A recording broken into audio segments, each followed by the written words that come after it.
Bismillahirrahmanirrahim. Alhamdulillahi rabbil alamin. Wassalatu wassalamu ala asyrafil anbiya'i wal mursalin wa ala alihi wa sahbihi wa man tabi'ahum bi ihsanin ila yaumiddin. Amma ba'd. Alhamdulillah, kita kembali melanjutkan kajian kita pada malam hari ini. Lanjutan pembahasan kitab Sahih Al-Imam Al-Bukhari rahimahullahu ta'ala rahmatan wasi'ah. Dan kita masih pada pembahasan kitab Al-Ilm, kumpulan hadis-hadis tentang ilmu dan segala yang berkaitan dengan ilmu. Kita masuk ke bab yang ke-26. Nomor bab ini biasa terjadi perselisihan antara satu cetakan dengan cetakan yang lainnya. Karena Imam Bukhari tidak menomori bab, bahkan tidak menomori hadis. Jadi penomoran itu, nomor bab, nomor kitab, nomor hadis itu biasanya dari pentahqiq yang mencetak kitab tersebut.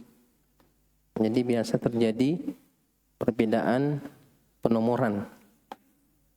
Kalau di sini nomor bab 26. Babur rihlati fil mas'alatin nazila. Bab bepergian jauh.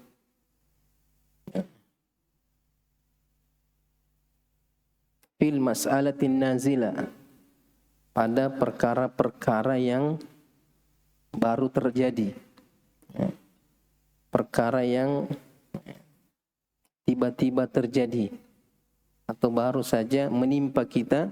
Ada satu masalah yang kita hadapi secara tiba-tiba atau dalam waktu yang dekat.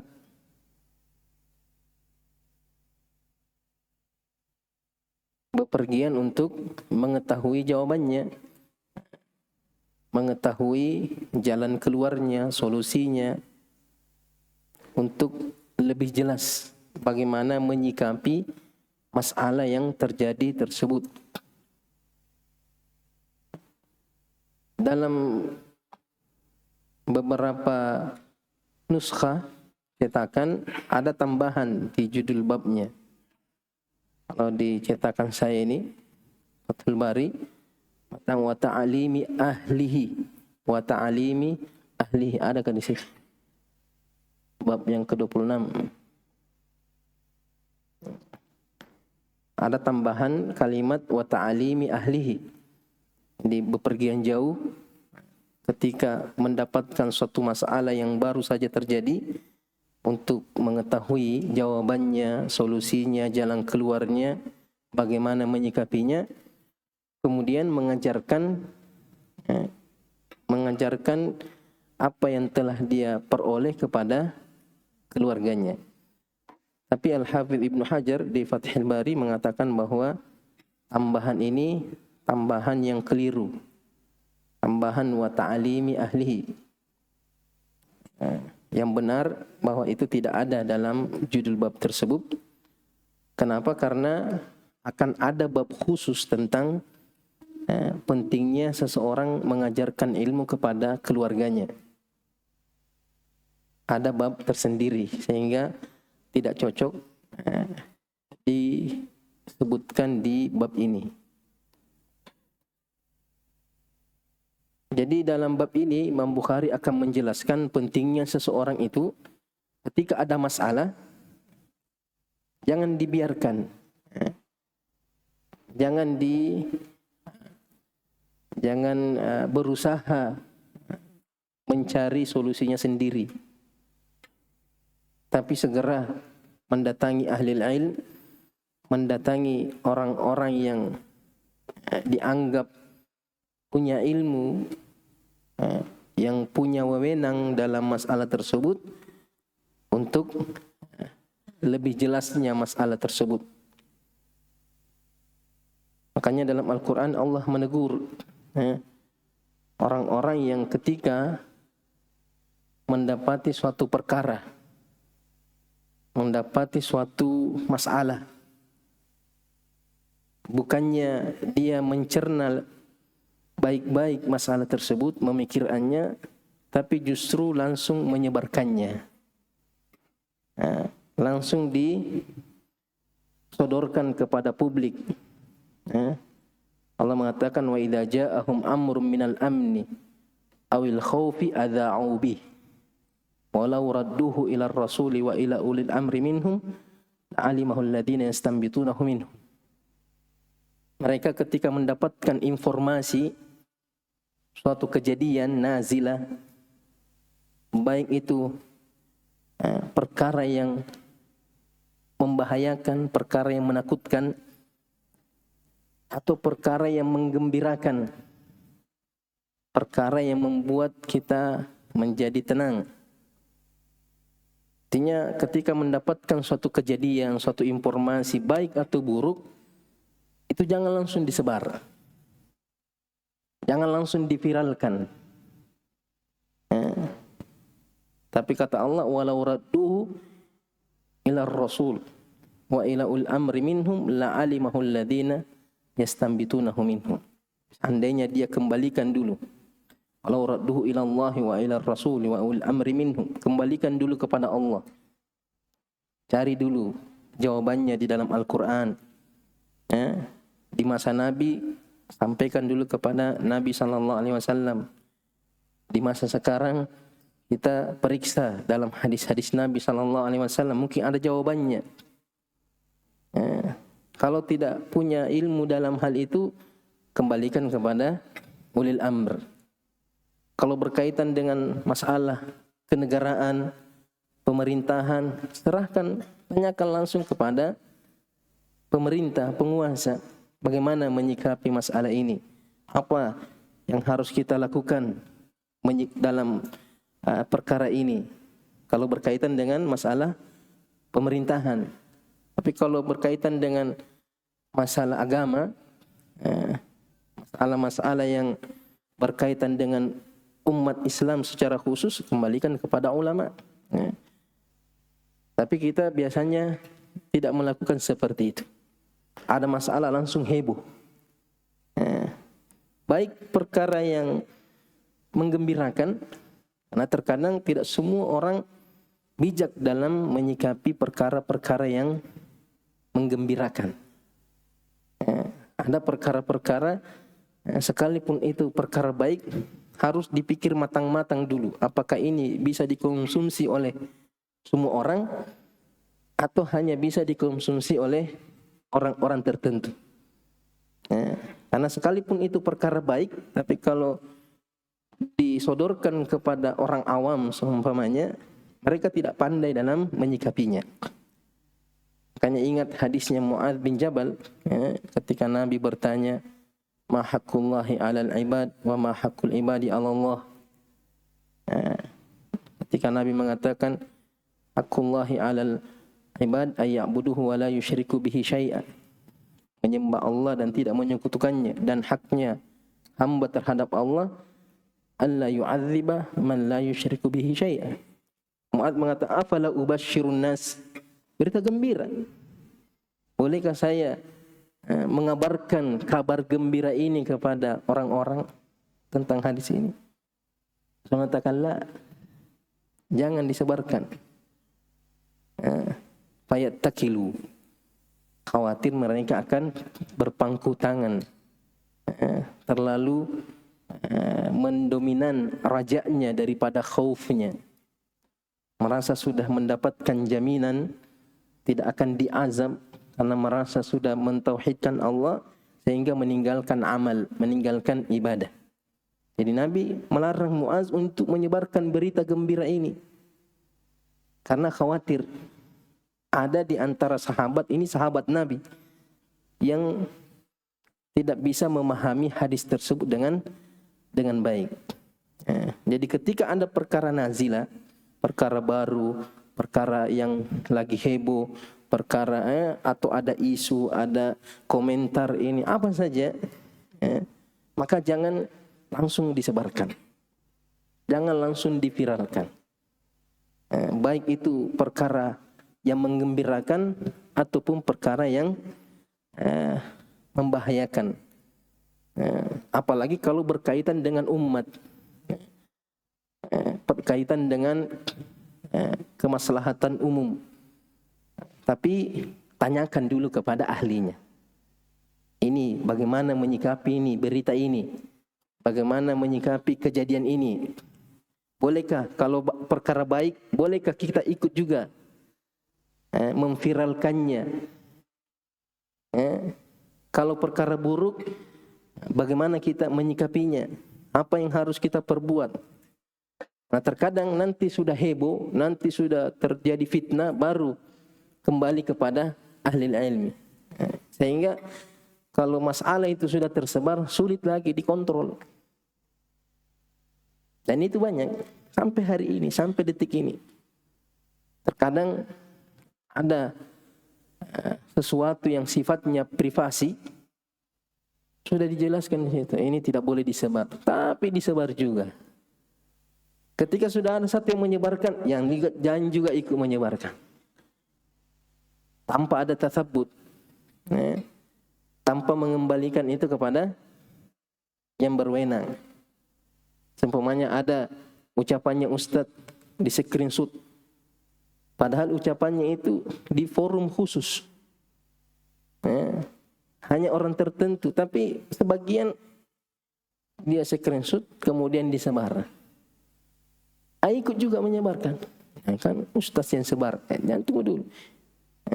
Bisa jadi dia keliru, sampai dia belum minta izin kepada yang punya tulisan bahwa bolehkah ini disebar, karena beliau hanya menulisnya di tempat khusus. Seandainya itu boleh disebarkan secara umum, dia akan tulis di tempat umumnya yang bisa dikonsumsi oleh semua orang.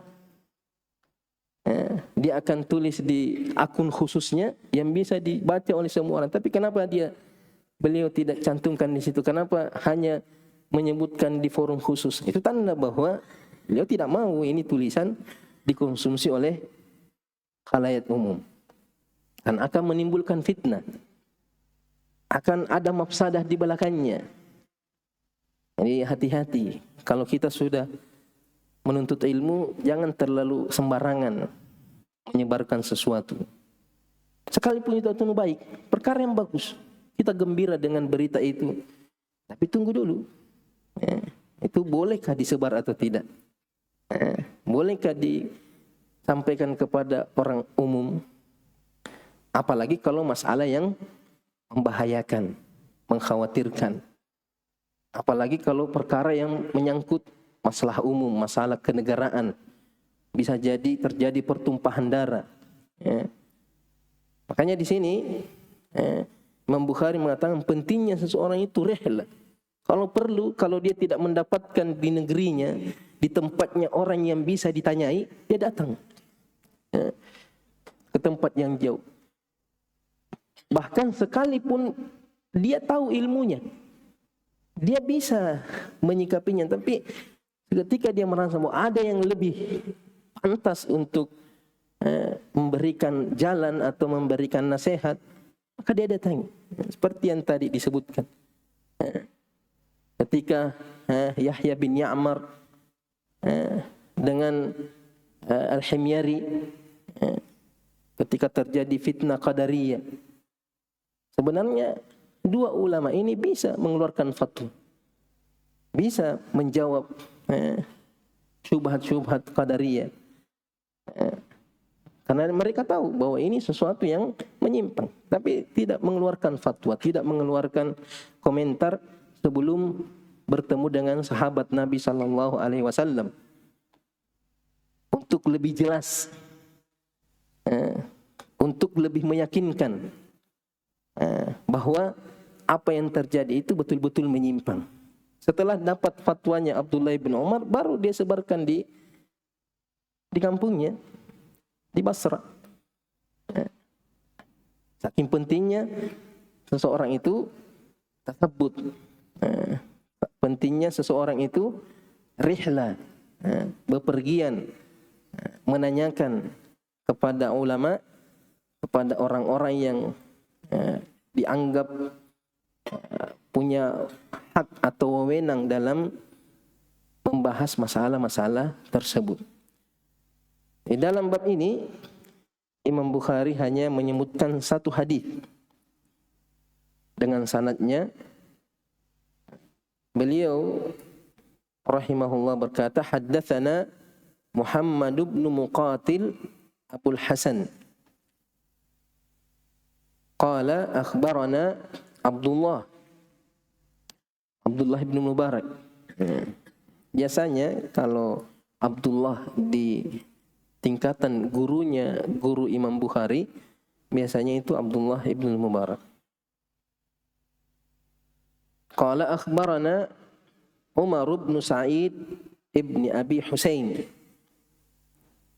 Qala haddatsani Abdullah ibn Abi Mulaika.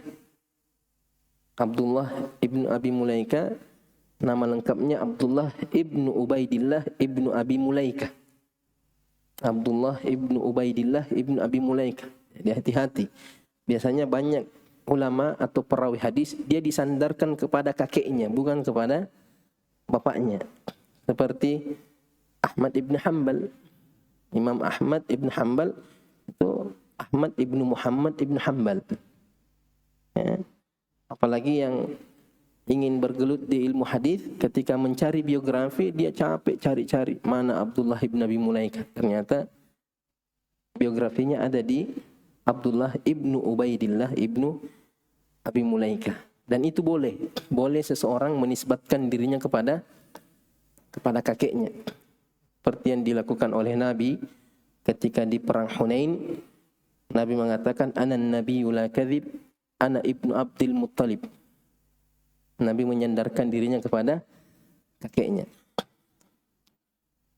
An Uqbah ibn al-Harith. Uqbah bin al-Harith, sahabat Nabi SAW, beliau masuk Islam ketika Fathu Makkah. Jadi termasuk sahabat mutakhirin. Dan wafat pada tahun 50 Hijriah. Uqbah ibn al-Harith ibn Amir ibn Nufail Abu Sarwa'ah. Annahu tazawwaja ibnatan li Abi Ihab ibn Aziz. Bahwasanya Uqbah bin Harith menikahi putri dari Abi Ihab ibn Aziz.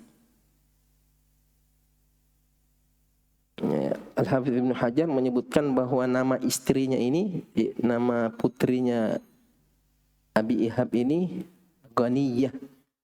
Namanya Ghaniyah binti Abi Ihab. Jadi dia menikahi anaknya atau putrinya Abi Ihab. Fa'atathum ra'atun, setelah menikah, bahkan sudah lama menikah, datang kepadanya seorang wanita. Faqalat, wanita ini berkata kepada Uqbah, inni qad arda'tu Uqbata wallati tazawwaja. Saya telah menyusui Uqbah bin Harith dan yang dia kawini. Berarti dia menikahi saudari sesusuannya. Datang mengaku bahwa Uqbah saya susui bersama wanita yang dia nikahi, yaitu Ghaniyah, putrinya Abi Ihab. Faqala laha Uqbah, maka Uqbah berkata kepada wanita tersebut, ma a'lamu annaki arda'tini. Saya tidak tahu kalau kau menyusui saya. Artinya tidak ada informasi, tidak ada yang memberitahu dia bahwa kamu pernah dinikahi oleh wanita ini. Wala akhbartini, dan kamu juga setelah saya besar tidak datang memberitahu saya. Nah, tidak menyampaikan kepada saya bahwa saya itu ibu sesusuanmu. Jadi mungkin keluarganya Uqbah tidak ada juga yang kasih informasi. Nah, ini juga perempuan tidak pernah juga datang memberitahu bahwa saya pernah menyusui kamu. Makanya ini penting ini. Apalagi akhwat yang sudah menikah, biasanya ada anak kecil menangis, biasanya disusui. Apalagi kalau dia juga baru melahirkan. Itu hati-hati. Harus dia catat. Saya menyusui fulan, anaknya fulan.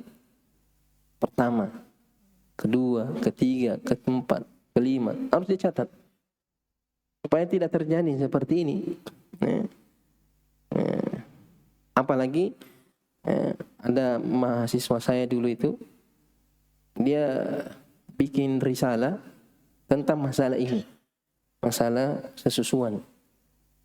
Dengan alasan di kampungnya itu, orang biasa itu saling menyusui anaknya. Mungkin lagi duduk-duduk menangis, sini saya susui. Atau mungkin ibunya lagi pergi ke sawah, dia nyusui, atau ganti-gantian menyusui, nanti saya besok nanti. Sehingga dikhawatirkan satu kampung itu saudara sesusuannya semua. Makanya dia kaji itu supaya memperingatkan khususnya di kampungnya itu. Berarti ini masalah bukan masalah yang tidak ada kejadiannya. Banyak kejadiannya. Banyak di kampung-kampung itu tidak paham tentang masalah sesusuan. Bahkan mungkin yang sudah mengaji juga banyak tidak tahu. Dan menyusukan seorang istri itu tidak boleh menyusukan anak lain tanpa sepengetahuan suaminya. Harus minta izin dulu, atau minimal dia kasih tahu bahwa saya sudah susui ini. Karena itu dikhawatirkan suaminya tidak ridha kalau jadi orang tua susuannya ini anak. Jadi ini artinya pentingnya menginformasikan siapa orang-orang yang pernah kita susui. Karena ini anak tidak tahu, waktu kecil dia tidak tahu kau pernah susui saya atau tidak. Makanya orang tuanya bilang, saya sudah susui anakmu. Atau minimal setelah dia dewasa, sampaikan bahwa kamu itu anak susuan saya. Jadi Uqbah ini mengelak, kamu tidak pernah memberitahu saya juga tidak tahu, tidak ada yang kasih informasi saya. Tiba-tiba kau datang mengatakan, kamu dengan istrimu itu saudara sesusuan, mati meja. Bagaimana sudah menikah orang? Ada anaknya. Ya. Akhirnya apa? Farakiba ila Rasulillah sallallahu alaihi wasallam bil Madinah. Coba dia di Mekah. Ini Uqbah di Mekah, tinggal di Mekah. Nah, ada masalah seperti ini, dia segera ngambil kendaraannya, naik ontanya atau kudanya, segera menuju Madinah. Tidak dibiarkan berlarut-larut. Langsung segera ditanyakan. Fasa'alahu.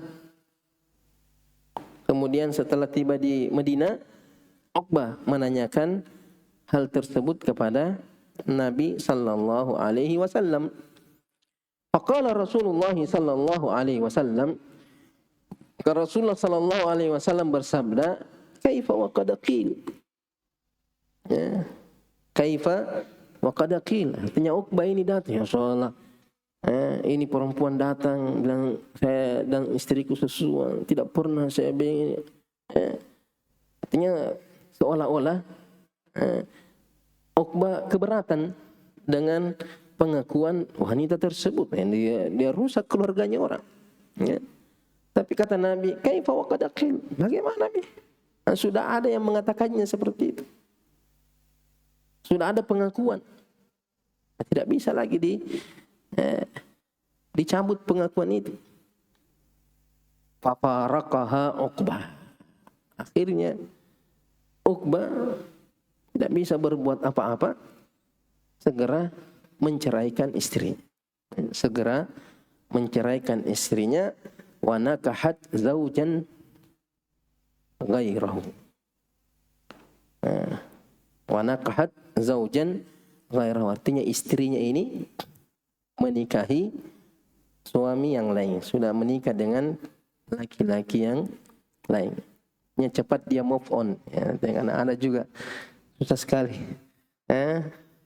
Susah sekali mas Nah, kalau sudah ganti cari yang lain. Jadi dari hadis ini banyak pelajaran yang bisa kita petik. Ya. Pertama diantaranya semangatnya para sahabat Nabi SAW untuk mencari kebenaran, mencari ilmu. Dia tidak, Pak Uqbah tidak cukup mengatakan siapa tahu ada di sini sahabat Nabi yang tinggal di Mekah. Cukup itu saja yang ditanya. Siapa tahu mungkin ada yang bisa kasih solusi. Tidak, langsung datang kepada Nabi SAW. Tidak jauh mata, nanti saya tunggu saja, siapa tahu nanti umrah bulan depan ada sahabat Nabi yang datang. Atau mengatakan saya utus saja orang lain pergi ke dulu. Tidak, dia langsung yang pergi. Tidak mewakilkan kepada orang lain. Saking seriusnya. Karena masalah ini masalah yang sangat penting, masalah keluarganya. Serius, ingin mengetahui kebenaran. Karena ada orang tidak mau mengetahui kebenaran. Tidak mau mengetahui kebenaran, takut dengan kebenaran itu. Selalu mencari alasan. Mungkin kalau di masa sekarang ini, kalau ada seperti ini, tidak mungkin kamu yang pembohong, mungkin kamu ada niat cari pembenaran, cari alasan. Tidak mau menerima kebenaran yang sampai kepadanya. Tapi orang yang betul-betul ingin kebenaran, dia akan datang, dia akan pergi, dia akan mendatangi dimanapun tempatnya, sejauh apapun, demi kebenaran itu. Dan pentingnya bertanya kepada yang memang ahli di bidangnya, yang memang punya ilmu dalam masalah tersebut. Dan tentunya di masa Nabi tidak ada yang lebih mengetahui daripada Nabi sallallahu alaihi wasallam. Makanya Allah mengatakan fas'alu ahla dzikri in kuntum la ta'lamun. Tanyakan kepada ahli dzikr, ahli ilm. Ketika kita tidak mengetahui satu masalah, jangan dibiarkan. Nanti kalau ada kesempatan, tidak, tanyakan langsung. Apalagi di masa sekarang ada alat komunikasi yang bisa cepat, bisa langsung ditanyakan kepada orang yang bersangkutan. Apalagi kalau berkaitan dengan kehormatan seorang muslim. Jangan sampai kita sudah berburuk sangka karena berita-berita yang tersebar, karena komentar-komentar yang kita dengar, langsung tanyakan, telepon, ada kejadian begini, apa masalahnya, bagaimana kejadiannya, supaya kita tidak berburuk sangka kepada orang lain, tidak ada kita pendam rasa benci kepada orang lain. Karena biasanya yang merusak persaudaraan itu, yang merusak hubungan itu, karena kita membiarkan itu bisikan-bisikan syaitan. Bisikan-bisikan syaitan, si fulan. Awalnya kita mungkin tidak. Tapi karena kita biarkan, kita tidak segera tabayun, bertanya langsung kepada orangnya, berkata langsung kepada ahlinya, akhirnya syaitan mempermainkan kita. Membuat kita gelisah, membuat kita selalu berburuk sangka kepada orang lain. Jadi di sini Uqbah segera datang kepada Nabi SAW supaya ini masalah cepat selesai. Khawatir dia bersama dengan istrinya melakukan yang haram, menikahi wanita yang tidak halal untuk dinikahi. Apalagi masalah-masalah seperti ini, masalah-masalah pernikahan. Itu banyak terjadi di tengah-tengah masyarakat. Sudah jelas-jelas bukan istrinya tapi masih hidup bersama, masih tinggal bersama dengan alasan tidak jelas. Kalau tidak jelas, perjelas. Datang langsung ke KUA. Cuma itu takut kebenaran. Dan sampai bukan betul istriku, mati meja. Itu takut ketika kebenaran itu nampak merugikan dirinya, tidak sesuai dengan hawa nafsunya. Jadi harus segera dicari solusinya, dicari jawabannya, supaya kita terhindar dari perkara yang diharamkan. Kemudian di sini juga nampak ketaatannya sahabat Nabi Sallallahu Alaihi Wasallam. Ketika Nabi mengatakan kaifa wa qad qil, bagaimana sudah dikatakan, sudah ada pengakuan, tidak ada yang pantas bagi Uqbah kecuali menerima ketetapan Nabi Sallallahu Alaihi Wasallam. Langsung dia cerahkan. Fafaraqaha, itu di situ fa-nya tufidu al-fawriyah, segera. Pokoknya setelah Nabi mengatakan kaifa wa qad qil, langsung dia pulang ke Mekah, langsung dia bilang selamat tinggal. Kau bukan istri saya lagi, kamu saudari saya. Tidak ditunda-tunda, tidak dicarikan alasan-alasan bagaimana begini, tidak, langsung dijalankan. Itu sifat seorang mukmin. Fala wa rabbika la yu'minuna hatta yuhakkimuka fima shajara bainahum thumma la yajidu fi anfusihim harajan mimma qadaita wa yusallimu taslima. Ketika ada kejadian, ada masalah, kemudian nampak hukum Allah di situ, jelas, sudah jelas ini ayatnya, sudah jelas ini hadisnya, maka bagi seorang mukmin tidak ada hak untuk menolak, tidak ada hak untuk menentang hukum Allah dan hukum Rasulnya Sallallahu Alaihi Wasallam. Bahkan dia harus terima dengan lapang dada, sekalipun itu sangat berat. Bayangkan istrinya yang sudah lama bersamanya, anaknya harus dia tinggalkan karena perintah Allah, karena perintah Rasulullah Sallallahu Alaihi Wasallam, dan dia terima, dia pasrah. Begitu juga dengan istrinya, setelah diceraikan langsung kawin lagi. Tidak dia pikir-pikir lagi, tidak dia langsung menikah dengan lelaki yang lain. Makanya Allah Subhanahu Wa Taala memuji sikap seorang mukmin dalam Al-Quran. Wa ma kana li mu'minin wala mu'minah idza qada Allahu wa rasuluhu amran ay yakuna lahumul khiyaratu min amrihim. Tidak pantas bagi seorang mukmin laki-laki dan mukmin perempuan apabila Allah dan Rasulnya telah menetapkan suatu keputusan, kemudian mereka punya hak untuk memilah-milih. Ini yang sesuai dengan hawa nafsunya, ini yang tidak sesuai dengan hawa nafsunya, sehingga bukan dia yang mengikuti Al-Quran dan hadis, tapi Al-Quran hadis yang mengikut sama dia, wal'iyazubillah. Ketika Al-Quran dan hadis sesuai dengan hawa nafsunya, dia amalkan. Tapi kalau tidak sesuai dengan hawa nafsunya, dia cari jalan, dia cari putar-putar logikanya, putar-putar akalnya, mungkin ini, mungkin itu. Pokoknya bagaimana supaya Al-Quran dan hadis itu jalan sesuai dengan hawa nafsunya, sehingga dipaksakan biasa. Dipaksakan pemahaman ayatnya, dipaksakan pemahaman hadisnya, bahkan sekalipun tidak sesuai dengan kaidah bahasa, tidak sesuai dengan aturan bahasa Arab,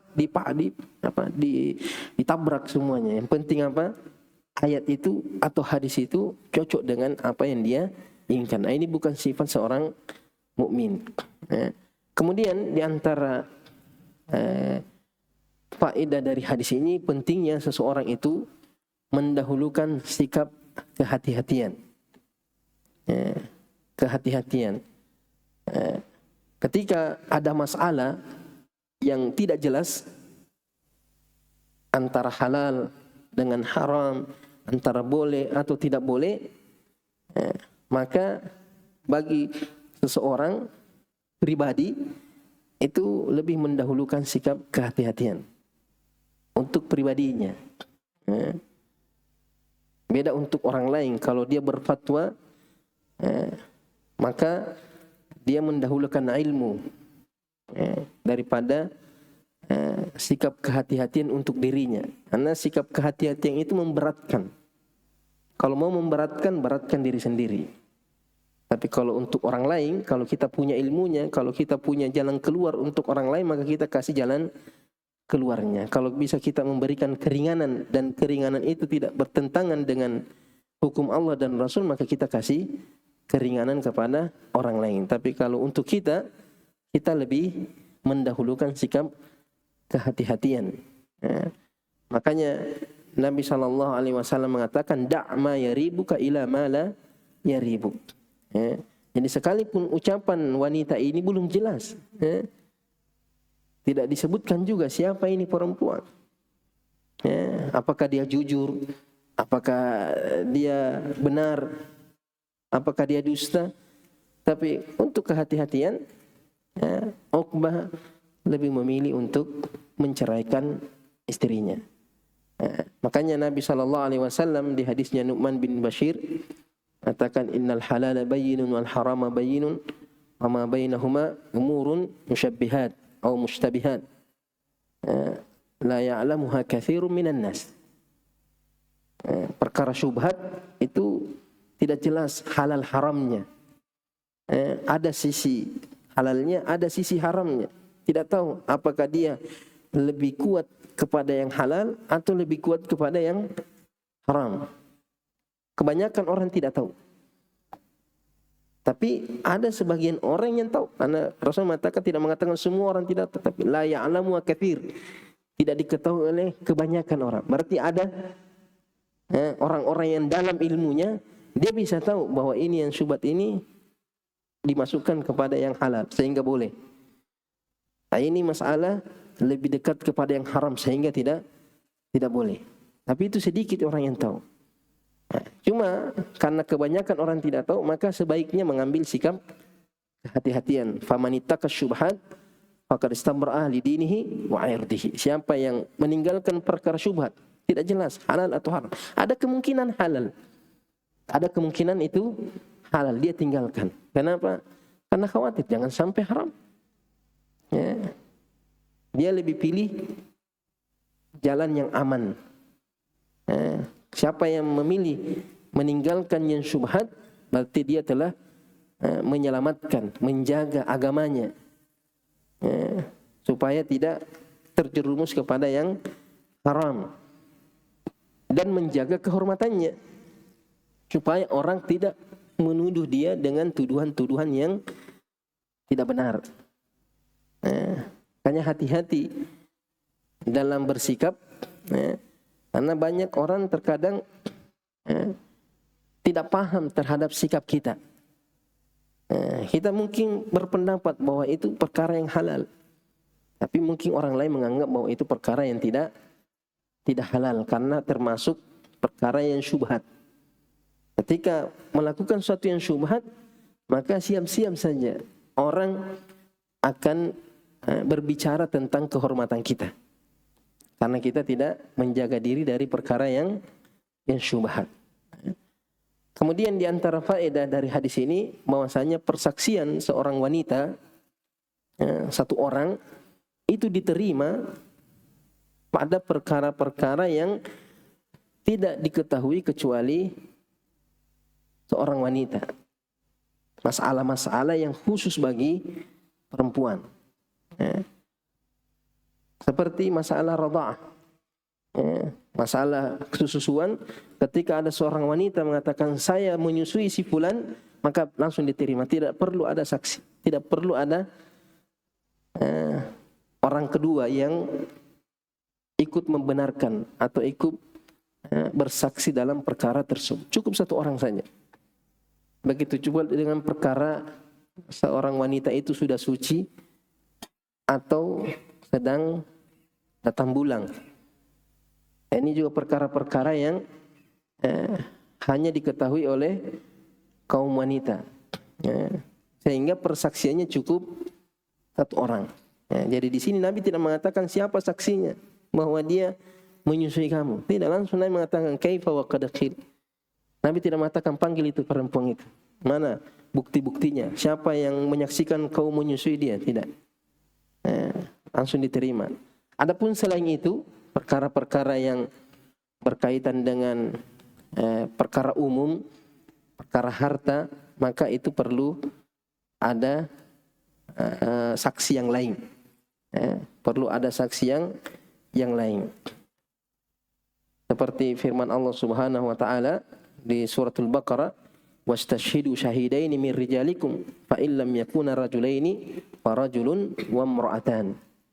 Farajulun wa imra'atan. Jadi persaksiannya satu laki-laki itu sebanding dengan persaksiannya dua perempuan. Jadi harus dua perempuan dalam persaksian mewakili satu orang laki-laki. Tapi kalau dalam perkara susuan, perkara lahiran, saya bersaksi bahwa si fulan ini anaknya si fulan.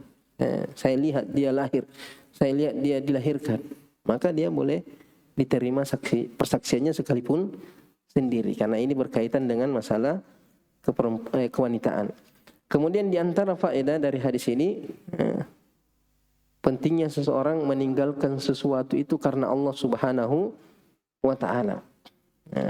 Meninggalkan sesuatu karena Allah Subhanahu wa ta'ala, sekalipun sesuatu itu bertentangan dengan kepentingan pribadinya, bertentangan dengan kemaslahatan pribadinya, bertentangan dengan hawa nafsunya. Ketika kita dihadapkan kepada suatu perkara, terkadang ditanya, ini pekerjaanmu haram, ini yang kamu lakukan haram.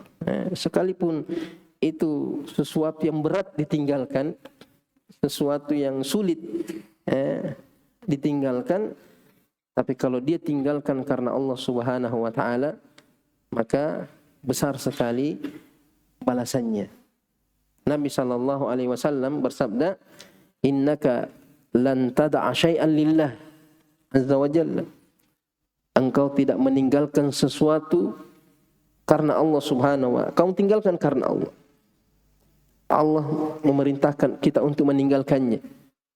Allah mengharamkannya. Untuk Rasulullah sallallahu alaihi wasallam menyebutkan bahwa perkara itu perkara yang diharamkan. Padahal kita mencintainya, kita menyenanginya, kita menyukainya, tapi itu haram. Kata Rasulullah, kamu tidak meninggalkan sesuatu karena Allah, illa baddalakallahu bihi ma huwa khairan minhu. Kecuali Allah akan gantikan padamu apa yang lebih baik daripada yang kamu tinggalkan itu. Yakin saja, pasti Allah akan gantikan. Ya, terkadang ada orang tanya, pekerjaanmu haram, bagaimana ini? Apalagi kalau sudah lama dia profesinya seperti itu, sudah lama dia menggeluti pekerjaan itu. Banyak alasannya, susah cari pekerjaan, susah ini, susah ini. Saya tidak tahu pekerjaan apa lagi. Banyak, ada istri, ada anak mau. Kata Rasulullah, kalau dia tinggalkan itu karena Allah, dia tinggalkan. Jika dia tahu bahwa itu haram, dia tinggalkan, maka yakinlah Allah akan gantikan lebih baik. Banyak orang yang berburuk sangka kepada Allah Subhanahu wa ta'ala. Ketika dia mengerjakan yang haram, siapa yang memberi dia rezeki? Ketika dia masih melakukan profesi yang haram itu, siapa yang kasih dia rezeki? Siapa yang kasih dia keuntungan, makan, minum, hasil dari pekerjaannya? Siapa yang kasih? Allah Subhanahu wa ta'ala. Jangan pikir bahwa yang bermaksiat itu bukan Allah yang kasih rezeki. Yang menyembah selain Allah, siapa yang kasih rezeki? Allah Subhanahu wa ta'ala. Jadi masa ketika kamu bermaksiat, Allah kasih kamu rezeki? Masa ketika melakukan ketaatan Allah tidak kasih rezeki? Itu buruk sangka kepada Allah. Karena tidak mau meninggalkan yang haram karena takut. Tidak bisa makan, takut. Selama ini siapa yang kasih makan kamu? Allah. Masa Allah kasih makan kamu ketika bermaksiat? Allah tidak masih kasih kamu makan ketika melakukan ketaatan? Ketika kamu tinggalkan yang haram karena Allah, masa Allah sia-siakan kamu? Itu buruk sangka kepada Allah Subhanahu wa taala. Yakinlah ketika kita meninggalkan sesuatu karena Allah, Allah akan gantikan yang lebih baik. Seperti Uqbah dan istrinya, ketika dia tinggalkan istrinya, dia tinggalkan suaminya karena Allah, Allah gantikan dengan yang lebih baik. Itu harus kita yakini. Jangan sampai syaitan membisikkan kita. Asy-syaitanu ya'idukumul faqr. Syaitan itu selalu mengancam kita, menakut-nakuti kita dengan kemiskinan. Kalau kamu melakukan ini miskin, kalau kamu kenapa kalau kita jujur dalam berbisnis, kapan naik haji kalau begitu? Kapan jadi orang kaya kalau jujur? Seolah-olah ketika dia berbuat curang, ketika dia melakukan yang haram, dia bisa mendapatkan lebih dari apa yang sudah Allah tetapkan untuk dia. Dia menganggap kalau dia berbuat haram, menipu, mencuri, korupsi, dia anggap bahwa rezekinya bisa bertambah dari apa yang Allah catat. Tidak akan bertambah.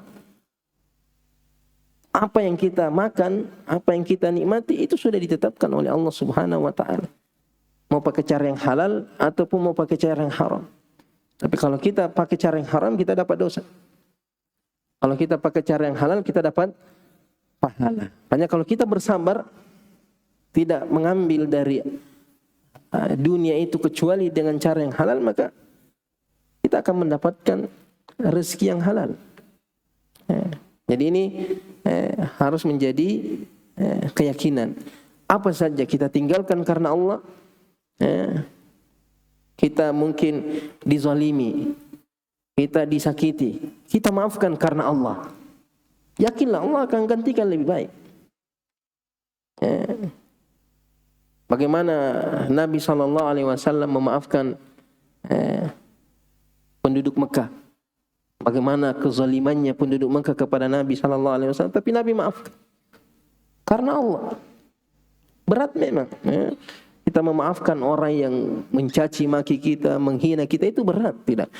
Yang tidak merasakannya mungkin tidak merasa. Gampang sekali kita mengatakan maafkan. Tapi kalau kita sudah berkaitan dengan pribadi kita, kemudian mau memaafkan, itu berat.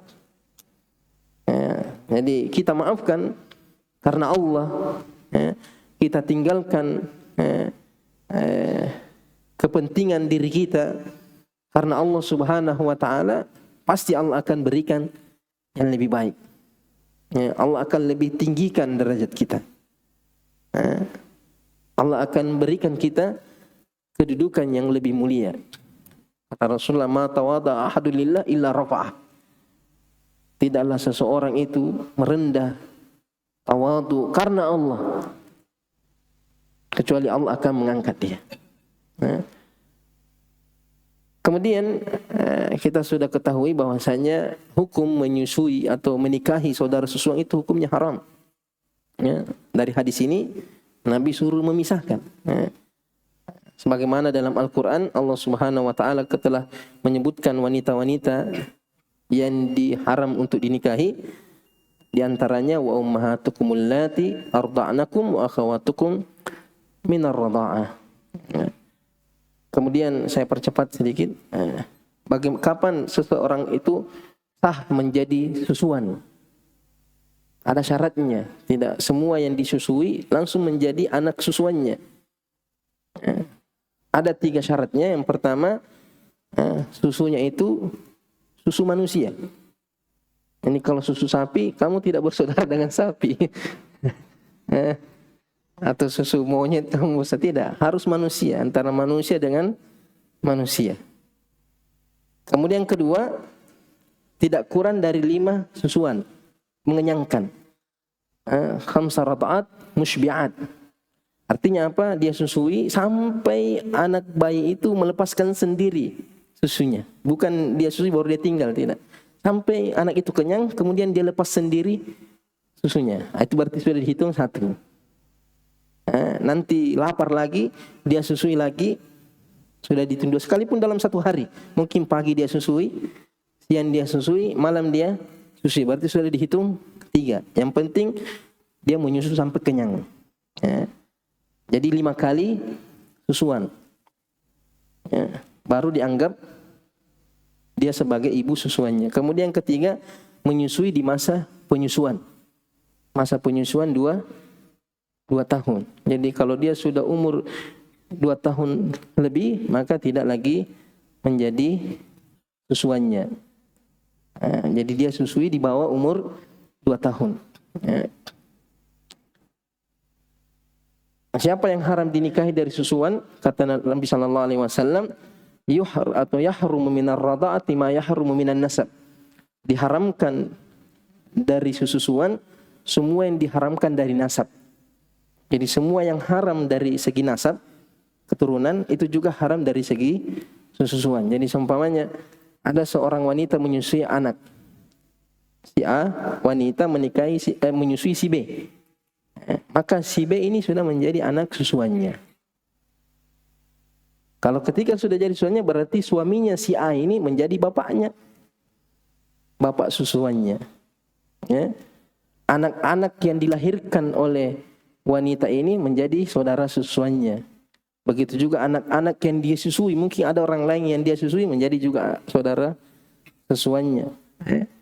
Orang tuanya, bapaknya ini perempuan yang menyusui menjadi kakeknya susuan. Ya. Saudaranya ini perempuan menjadi pamannya. Paman dari ibu susuannya. Begitu juga dengan bibinya. Ya. Begitu juga dengan anak dari suaminya. Suaminya itu perempuan menjadi bapaknya, kemudian saudaranya ini suaminya menjadi paman susuannya. Jadi semua yang diharamkan dari segi nasab itu juga diharamkan dari segi susuan. Ya. Jadi harus jadi kalau mau paham yang diharamkan dari susuan, pahami dulu yang diharamkan dari segi nasab. Jadi kalau sudah tahu, kalau nasab ini yang haram hari ini muhrimnya, kalau sudah tahu itu, terapkan di susuan. Dia seolah-olah sebagai anaknya, sama kedudukannya sebagai anak kandungnya, cuma tidak mendapatkan warisan. Kemudian ada teka-teki yang pernah disebutkan oleh Syekh Ibnu Utsaimin. Ada seorang anak punya bapak susuan, tapi tidak punya ibu susuan. Ada bapak susuannya, bapak susuan, tapi tidak ada ibunya. Bagaimana caranya itu? Ada bapaknya susuannya, ini bapak susuan, tapi tidak ada ibu susuannya. Bagaimana caranya? Jadi ini bapak susuannya ini punya 2 istrinya. Dia menyusui di istri pertama 3 kali, menyusui di istri kedua 2 kali. Berarti sudah 5 untuk dia, tapi istri pertamanya baru 3, belum bisa jadi ibunya. Istri keduanya cuma 2, tidak bisa jadi ibu susuan. Tapi bapaknya karena satu suaminya, maka dia sudah jadi bapak susuannya. Karena cukup 5 dia. Itu. Ini pembahasan kita pada malam hari ini. InsyaAllah kita lanjut pembahasan bab setelahnya. Subhanakallahumma bihamdik, asyhadu an la ilaha illa anta, astaghfiruka wa atubu ilaik. Assalamualaikum warahmatullahi wabarakatuh.